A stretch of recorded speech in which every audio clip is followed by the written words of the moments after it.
Hirap nga po mga idol ang Golden State Warriors na makipag-usap sa kampo ni Jonathan Kuminga patungkol sa bagong kontrata nito since gusto nga talaga ng batang player na umalis na sa team. Marami nga sanang mga kupunan ng interesado na sa katuparan ng hinihingi nitong sign and trade deal.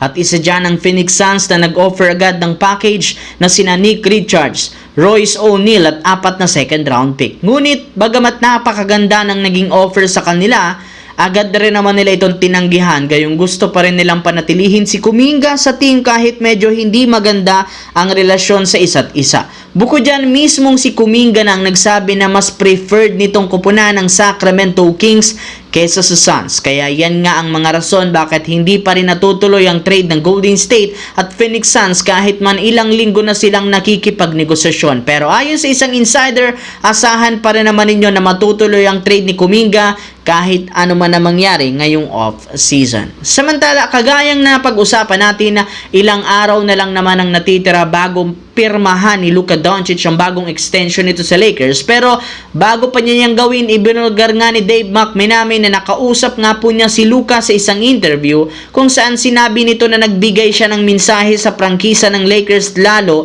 kay Rob Pelinka na gusto niyang magkaroon ng win now situation.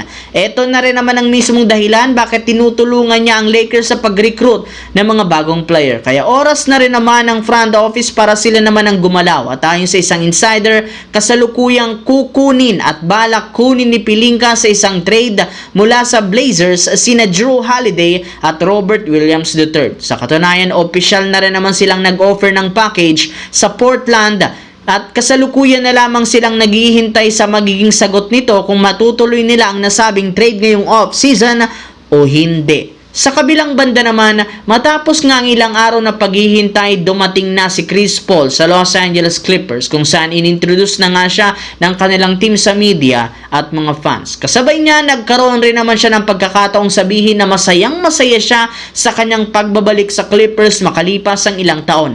Inamin rin naman niya dito na meron pa siyang unfinished business sa team at yun nga ang pagkuha ng titulo. Kung inyong ang matatandaan, kahit man naging competitive ang Love City noon ng Clippers, hindi man lang sila umabot sa NBA Finals at nagkampiyon. Kaya sa kanyang pagbabalik, sisiguraduhin nga nila ito. Kumpara nagdaang taon, mas malakas, mas talentado ngayon ang lineup ng Clippers, sapat na para magkampiyon. Ibinulgar nga ni Chris Paul na kapag nagawa niya yan, ikukonsidera niyang i-postpone muna ang kanyang pagre-retiro sa liga, gayong hindi lamang isang titulo ang kanyang gustong makuha bago matapos ang kanyang NBA career sa mga susunod na taon. Sa ngayon, Clippers ang may pinakamagandang roster na nabuo ngayong off-season. Anong masasabi nyo dito mga idol?